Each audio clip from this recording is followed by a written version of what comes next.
Now in this video I am giving you elements of aerodynamics, which is very much important to understand the aviation technicians or the aviation people.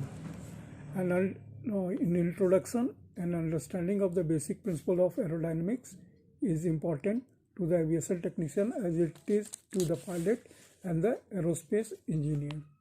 The technician is concerned with the strength of all structural members of an aircraft because of the stresses applied through the forces of aerodynamics when the aircraft is in flight, often responsible for the repair or restoration of aircraft structures.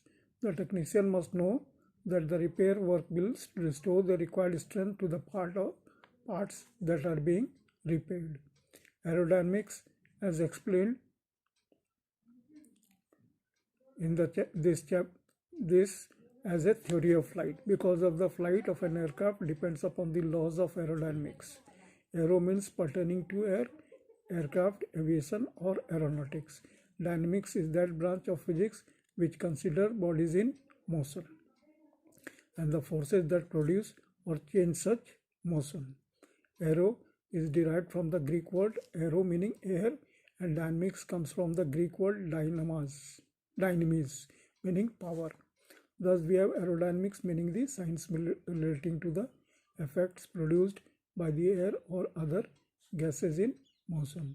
Aerodynamics may also be defined as the branch of dynamics which treats of the motion of air and other gaseous fluids and the forces acting in motion relative to such fluids.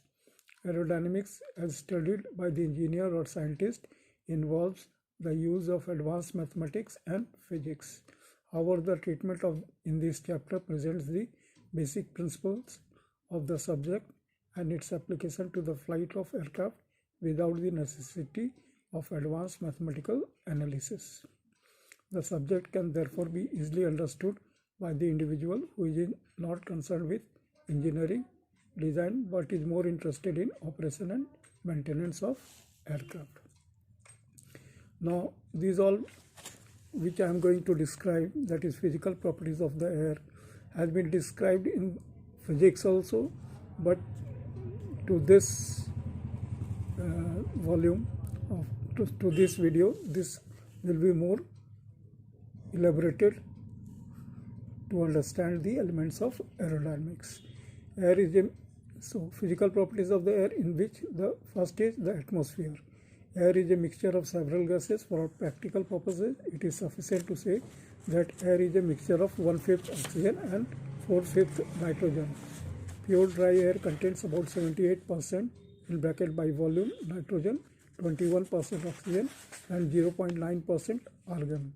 In addition, air contains about 0.003% carbon dioxide and traces of several other gases such as hydrogen, helium and neon.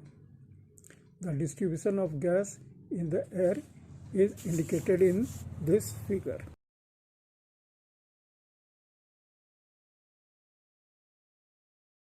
Atmosphere is the whole mass of air extending upward to hundreds of miles. It may be compared to a pile of blankets. Air is the higher altitudes, like the top blanket of the pile, is under much less pressure than the air at the lower altitudes. The air at the Earth's surface may be compared to the bottom blanket because it supports the weight of all the layers above it. Air has weight and can be weighed. If an unsealed glass jar is weighed, it is heavier than it will be after the air has been illustrated in this figure.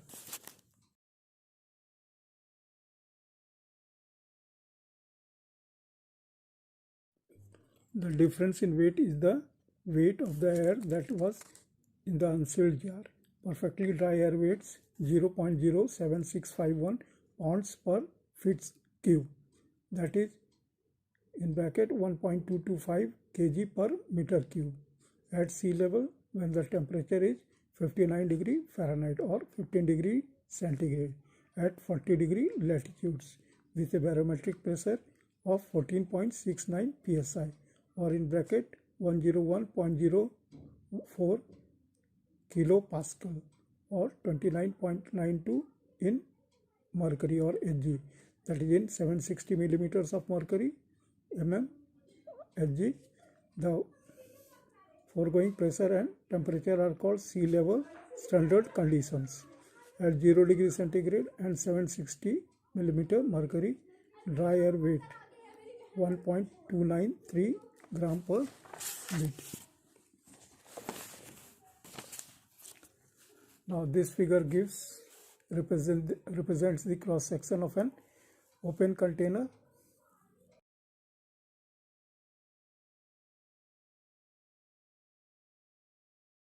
It represents the cross section of an open container. The arrow shows that the air everywhere exerts a uniform pressure in every direction. If the inside pressure against the bottom were greater than the outside pressure, the container would tend to bulge out at the bottom. Likewise, if the inside pressure against the bottom were less than the outside pressure, the bottom would tend to bend upward. Now, next one is pressure. Pressure may be defined as force acting upon a unit area. For example, if a force of 5 pound is acting against an area of 1 inch square, we say that there is a pressure of 5 psi. Also, if a force of 20 pound is acting against an area of 2 inch square, the pressure is 10 psi. This has been explained in the chapter of physics, but is repeated here for emphasis. In the asymmetric system, a force of 1 Newton applied to 1 meter square is a pressure of 1 Pascal. 1 Newton is approximately 0.2248 pounds. We have seen that air is always pressed down by the weight of the air above it. The atmospheric pressure at any place is equal to the weight of the column of air above it and may be represented by the column of water or mercury of equal weight. If the cube shape shown in this figure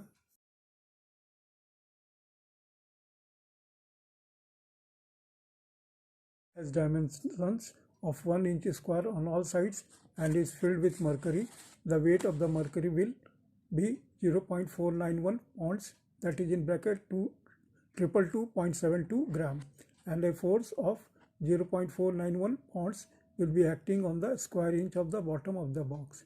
This means that there will be a pressure of 0.491 psi on the bottom of the box. If the height of the box were extended to 4 inch with the cross-sectional area remaining at 1 inch square, the pressure at the bottom of the box. This means that there will be a pressure of 0.491 psi on the bottom of the box. If the height of the box were extended to 4 inch with the cross-sectional area remaining at 1 inch square, the pressure of the bottom would be 4 into 0.491 psi or 1964 psi. The pressure exerted by a column of mercury does not change with the area of the cross section. If a 1 inch column of mercury has a cross sectional area of 10 inches square, the pressure will be 0.491 psi, even though the total volume of mercury weighs 4.91 pounds. Likewise, if the 1 inch in column of mercury has a cross section area of 1 inch square, the pressure will still be 0.491 psi. It has been explained that atmospheric pressure at sea level under standard condition is 29.92 inches of mercury or 14.69 psi. When we remember that